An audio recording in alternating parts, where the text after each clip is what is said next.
Hi everyone, Mr. Boltri here bringing you video 7.1. We're going to talk about the law of universal gravitation. So to do this, first, we're going to review what we've previously talked about gravitational forces. Then we're going to talk about factors that affect the force of gravity. And then we're going to introduce the law of universal gravitation. So first, just some of the things that we've already talked about is we've talked about force gravity mostly for objects on a planet, and mostly we've used Earth because it's the most convenient planet for us to access. But more generally, force gravity is caused by the pull between two objects that have mass. So the reason we most often talk about Earth, the planet Earth, is A, we are on planet Earth, and B, it has a lot of mass, like a huge amount of mass compared to any of the objects on the planet Earth.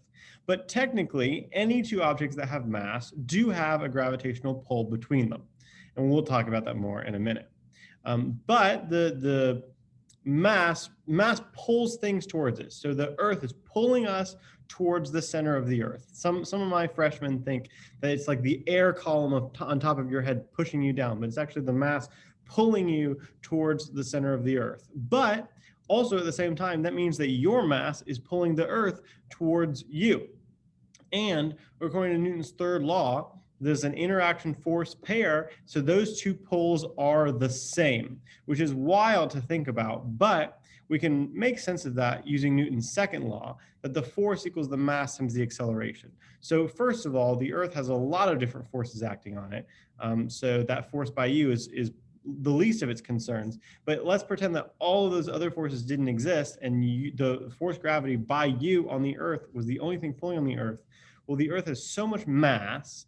Therefore, if we do force equals mass times acceleration, its acceleration is going to be teeny tiny towards you, though because your mass is so small, that force really causes you to accelerate downwards. So force equals mass times acceleration, which is basically the concept of inertia, explains why the Earth is not accelerating towards you, or not accelerating towards you noticeably.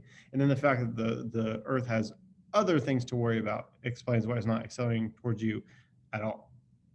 So that's kind of the basics of what we know about force gravity so far. And so then we've done experiments, and we've found that force gravity on Earth, the vector equals mass times the acceleration due to gravity. Acceleration due to gravity is 9.8 meters per second squared, or 10 we're totally fine with using. And I just throw that little negative sign in there if we want to make it a vector, because the force gravity always points straight down in our reference frame. It always points towards the center of mass of the planet, which for most of our problems is straight down, except I guess if we were looking at this person, it would be kind of down and to the left. So it depends on if you want to look at the magnitude of force gravity or the vector force gravity, if you want to think about that negative or not. But today, we're mostly going to be talking about the magnitude of force gravity, which is the acceleration due to gravity times the mass. The more mass you have, the more force gravity you feel. But we've talked about how force gravity on Earth is approximately 9.8. Some places it's a little bit higher. Some places it's a little bit lower. For example, we've talked about if you go and stand on top of Mount Everest, it doesn't exactly equal 9.8 because you're farther away from the planet. So you're going to feel less of the force of gravity because the acceleration due to gravity is going to be lower. But then also, like, the moon is like quite a bit farther away from the planet. So is it experiencing an acceleration due to gravity of 9.8, or at least close to it also? Or is the acceleration due to gravity experienced by the moon different? So that's an interesting question. And then also, it's not going to be 9.8 on Mars either. So this force gravity equals negative 9.8 times the mass is only a very specific circumstance when you're standing kind of like on the surface of the planet Earth. It doesn't even work when you're on Mount Everest. It doesn't work for the moon. It doesn't work for Mars. And it kind of only works with the planet Earth and an object on the surface of planet Earth. So it's not a very robust formula. So, but it can tell us some stuff. For example, we can look at what factors affect the force gravity. So if we look at the difference between, for example, the Everest example or the moon example or the Mars example, some of the things that change the force gravity are the mass of the person or the object, the mass of the planet, and the distance between them. And we can actually clean up the language that we're using a little bit. We're not always going to be talking about people and planets, because remember, there's a gravitational force between any two objects that have mass. So the mass of object A, which in the example before was a person, the mass of object B, which in the example before was a planet. And instead of just saying the distance between them, we can say actually more specifically the distance between their centers of mass. And we're going to talk about centers of mass later, but just the quick and easy definition is if you were to take all your mass and smush it down into where the center is, that's the center of mass. So the factors that affect force of gravity are these 1, 2, 3 things. And we can use those 3 things to figure out the law of universal gravitation. And here it is, ta-da, so the law of universal gravitation says that the gravitational force between 2 objects is equal to this big G, which is a constant which has been experimentally measured and has an accepted value universally, which doesn't change, times the mass of the first object times the mass of the second object divided by the distance between those 2 objects squared. So the experimentally measured value for big G, which is the universal gravitational constant, not little g, the acceleration due to gravity on a given planet, but big G, universal gravitational constant is 6.67 times 10 to the negative 11th Newton meter squared over kilograms squared, which is a complicated way of saying it's a very, very, very small multiplier number. But that multiplier is important for us to get the math right. So 10 to the negative 11 means 0.0000000. Oh, shoot, I should have been counting. But 10 zeros and then 667. So that's, but you can, well, I'll show you in class how you can put this in your calculator easily.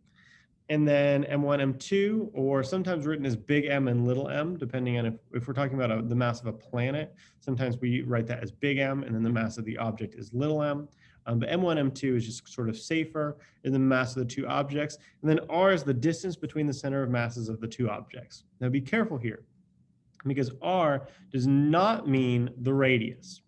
And it can be tricky, because sometimes the distance between the centers of mass of the 2 objects is the radius. If we're talking about planets, the center of mass of the planet is at the center of the planet. And then if I'm standing on the surface of the planet, I'm going to be a distance away from the center of mass of R, the radius.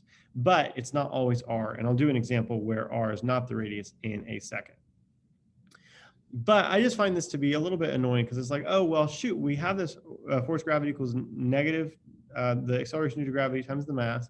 And then we have this whole new formula for the universal gravitational force gravity. And so how is it true that this is universally true and this is only true on the surface of a specific planet? Like which one of these is true? And the answer is both of them. It's just we have to think about what circumstances we're talking about.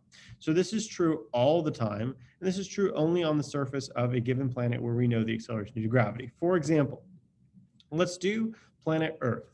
So we have our universal gravitational constant. We can look up the mass of the planet Earth, make sure it's in kilograms. If it's in grams or anything else, this isn't going to work. Same with the radius. A lot of time you'll find the radius in kilometers, and you have to convert it to meters to make sure that the units match up with the universal gravitational constant.